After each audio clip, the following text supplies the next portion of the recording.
इय्याका नअबुदु व इय्याका नस्तईन।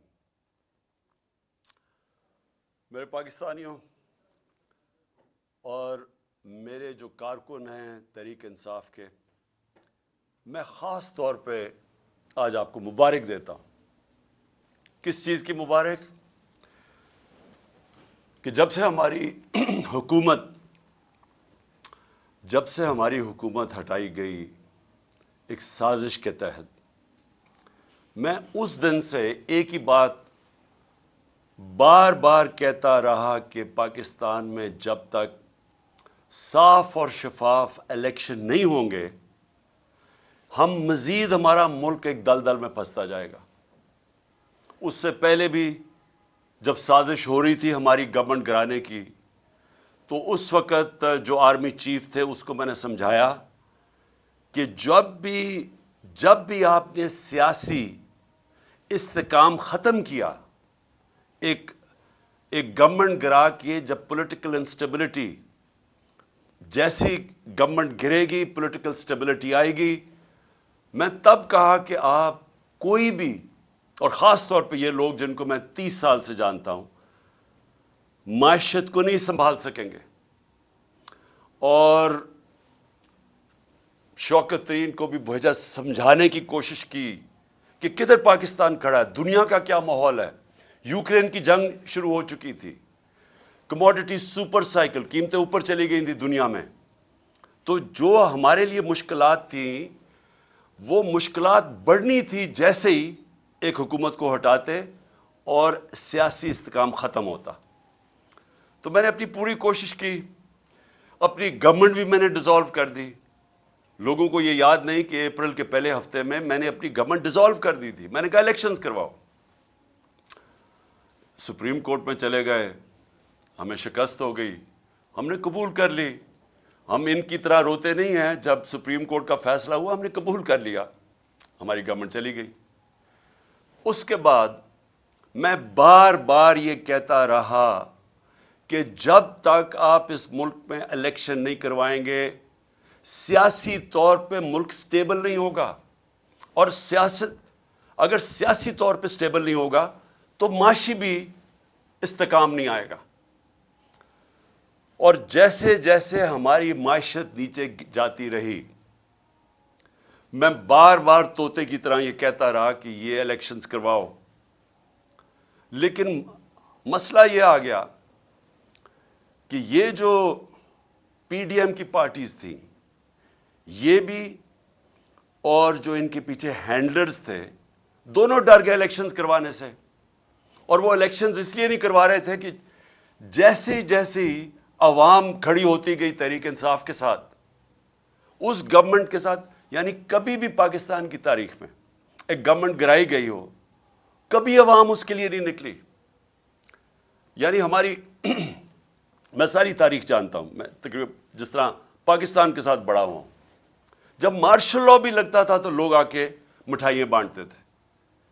जो भी गवर्नमेंट 90 की दिहाई में गिरती थी, लोग मिठाइयां बांटते थे। तो यह पहली दफा हुआ कि पब्लिक सड़कों पे आ गई, लाखों लोग सड़कों के ऊपर आए और उन्होंने कहा कि यह हम मानते नहीं, ये जो साजिश करके रजीम चेंज किया गया।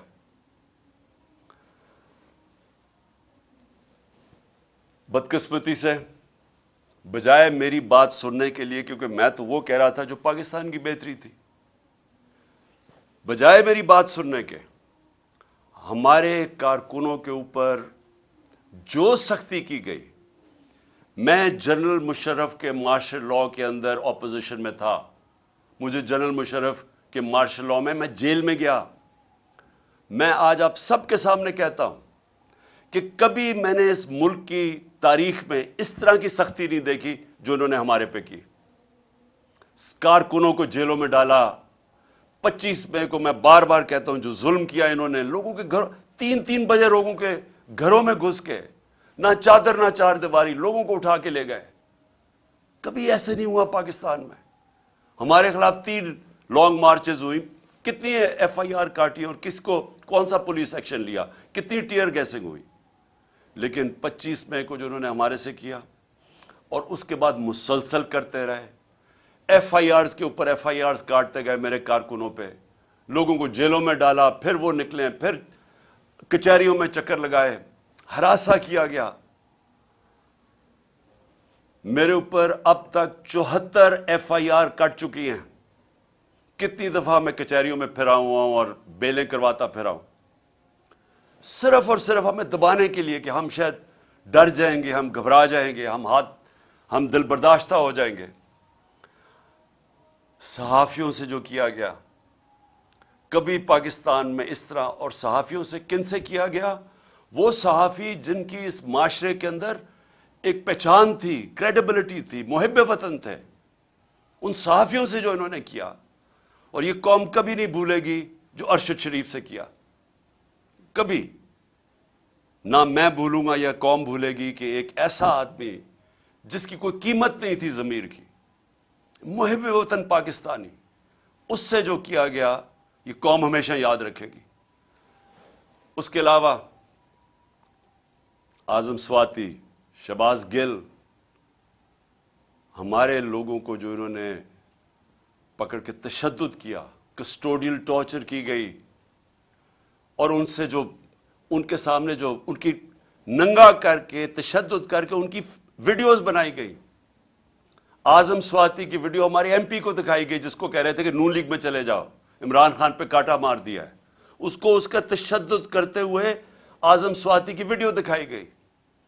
پھر جو نیچے گرے ہیں یہ لوگ، جو گندی ویڈیوز، جو آڈیو لیکس، جو اعظم سواتی کے گھر ان کی بیوی کو اور بیٹی کو جو گندی ویڈیو بھیجی گئی، کبھی اس ملک میں ایسے نہیں ہوا۔ اور پھر سلمان فاروقی، اس کو پکڑ کے ننگا کر کے اس کو مارا گیا، اس کو دھمکایا گیا۔ سوشل میڈیا کے بچوں سے چونکہ 17-18 سال کے بچوں کو پکڑ کے انہوں نے اٹھا کے لے گیا، ان کو مار دھاڑ کے ڈرا دھمکا کے گھر واپس بھیجا گیا۔ ایسے کبھی نہیں ہوا پاکستان میں۔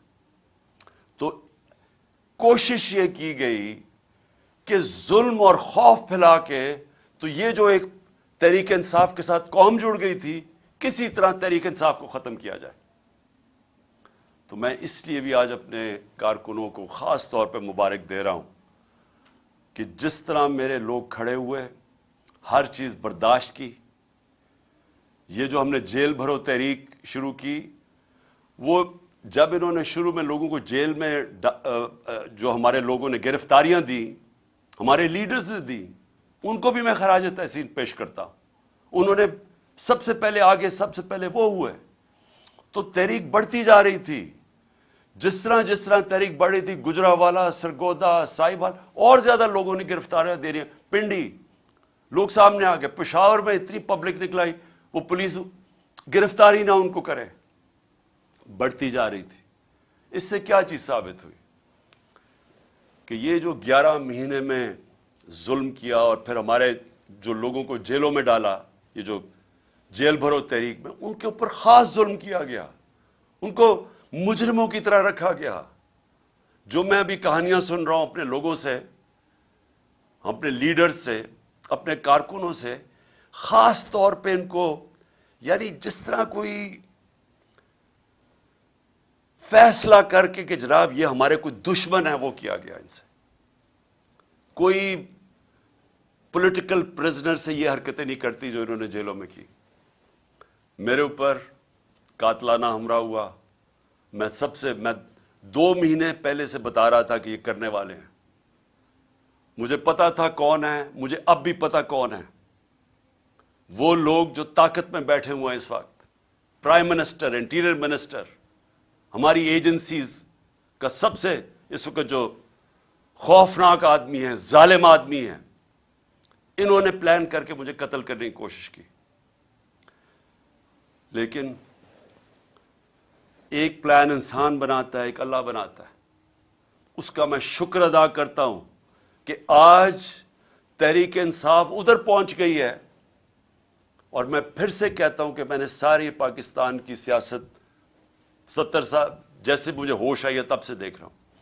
کبھی پاکستان کی تاریخ میں کسی جماعت کو اللہ نے وہ عزت دی جو آج تحریک انصاف کو دی ہے۔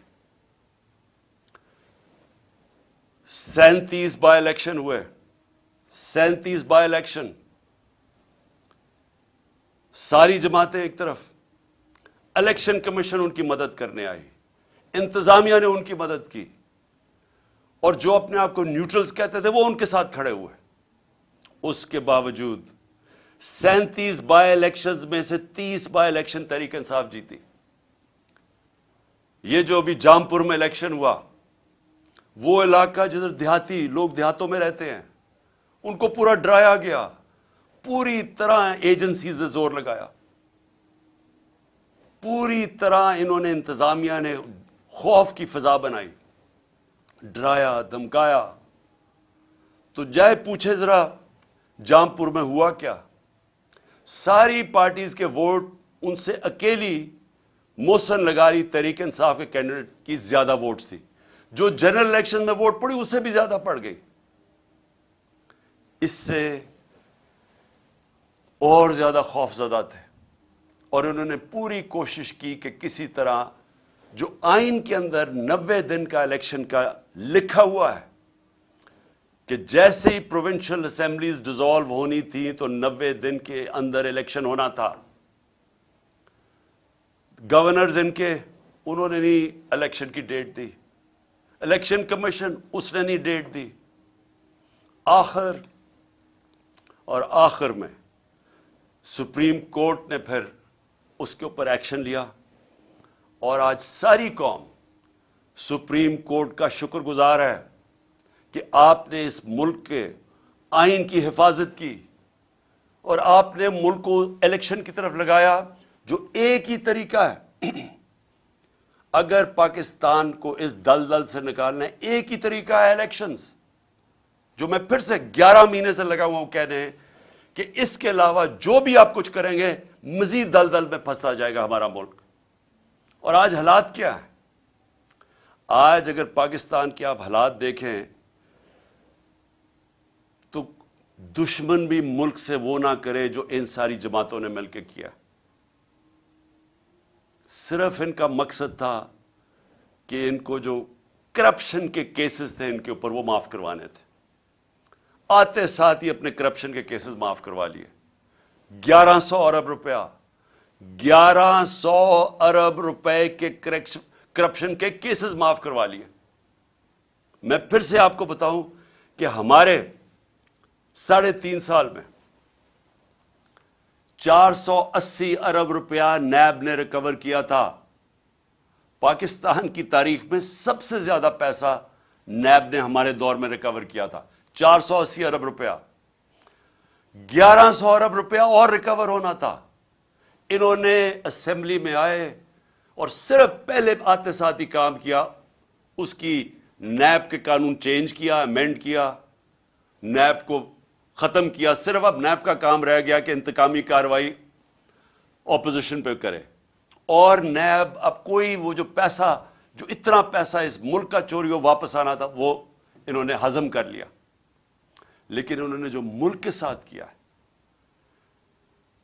और इसलिए ये सब इलेक्शन से डर रहे हैं। पाकिस्तान की तारीख की सबसे ज्यादा महंगाई, याद रखें इन्होंने 2 दफा महंगाई मार्च हमारे खिलाफ की थी। आज पाकिस्तान की तारीख की सबसे ज्यादा महंगाई है।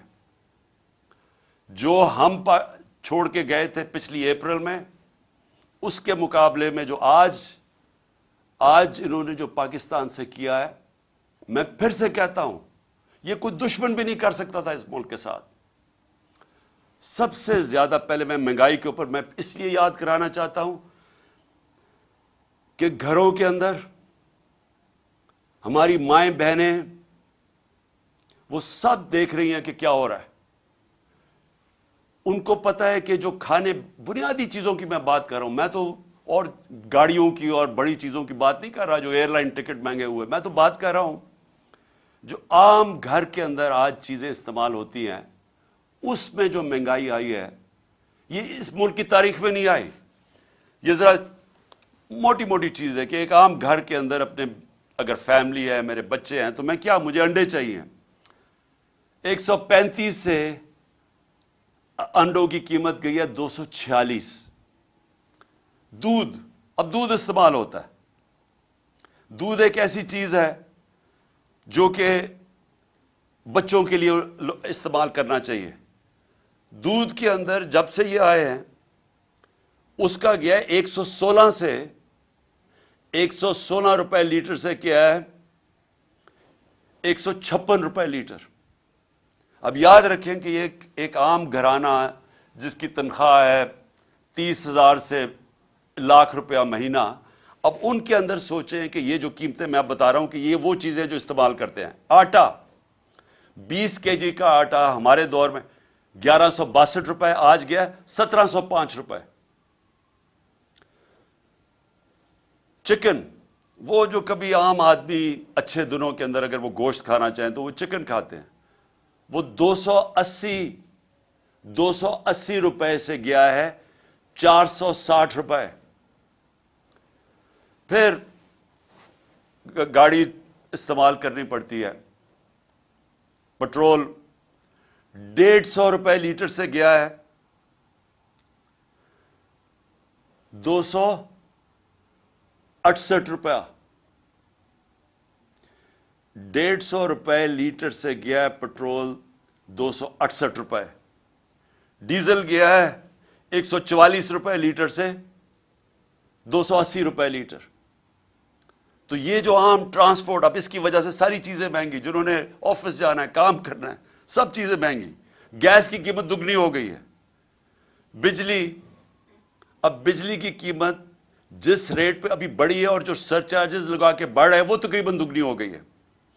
ٹیوب ویل، کسانوں کے لیے میں بات کر رہا ہوں، میں صرف اس لیے یہ جو موٹی موٹی چیزیں باقی میں نہیں بتاتا. کسانوں کے لیے ٹیوب ویل، اب وہ کسان ٹیوب ویل استعمال کرتا ہے، اس کو اپنی فصلیں اگانی ہوتی ہیں، اس کو جو پیسہ بچتا ہے وہ پھر واپس لگاتا ہے. لیکن ٹیوب ویل ہم نے سبسڈائز کیا ہوتا 8 روپے یونٹ. 8 روپے تھا ٹیوب ویل کا، آج وہ چلا گیا ہے 36 روپے. 4 گنا زیادہ مہنگا ہو گیا. پھر ہوا کیا، میں صرف جلدی سے یہ بتا دوں کہ آج حالات ہمارے ہیں کیا.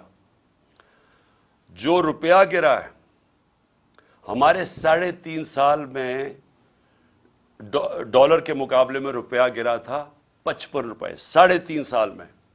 یہ یاد رکھیں کہ ان 3.5 سال میں عالمی مہنگائی تھی، کرونا کی وجہ سے سپلائی لائنز افیکٹ ہوئی تھی، اس کی وجہ سے ساری دنیا میں مہنگائی تھی جس کو کموڈیٹی سپر سائیکل کہتے ہیں.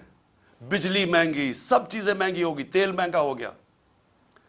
اس وقت ہمارے وقت کے اندر اس مہنگائی کے باوجود جو پاکستان تھا اس کے مقابلے میں آج دیکھیں کہ مہنگائی آج کدھر گئی. اس پاکستان کے اندر جو ہماری اکانومی گرو کر رہی تھی 6% پہ، آج وہ 0 پہ چلی گئی ہے. اور جو لوگوں کو خوف آ رہا ہے کہ جس طرح ملک میں سے پیسہ باہر جا رہا ہے، جس طرح انڈسٹری بند ہو رہی ہے، جس طرح کسان متاثر ہو رہا ہے، خوف اب یہ ہے کہ یہ جب 0 پہ جب پہنچ جائے گی گروتھ ریٹ، اس کا مطلب بے روزگاری اور بڑھ جائے گی. اور بے روزگاری ایک طرف بڑھے گی، دوسری طرف مہنگائی بڑھ رہی ہے. اور آگے مایوسی ہے کہ 8 لاکھ پاکستانی پروفیشنلز ملک چھوڑ کے باہر چلے گئے. یہ ہے مایوسی کا عالم اس دور میں. دو اور چیزیں میں آپ کو بتا دوں کہ اس دور میں کوئی بڑا مسئلہ نہیں آیا. ہمارے دور میں کرونا آیا جو صدی میں ایک دفعہ اتنا بڑا ایک عذاب آتا ہے. صدی میں ایک دفعہ اس طرح کا ایک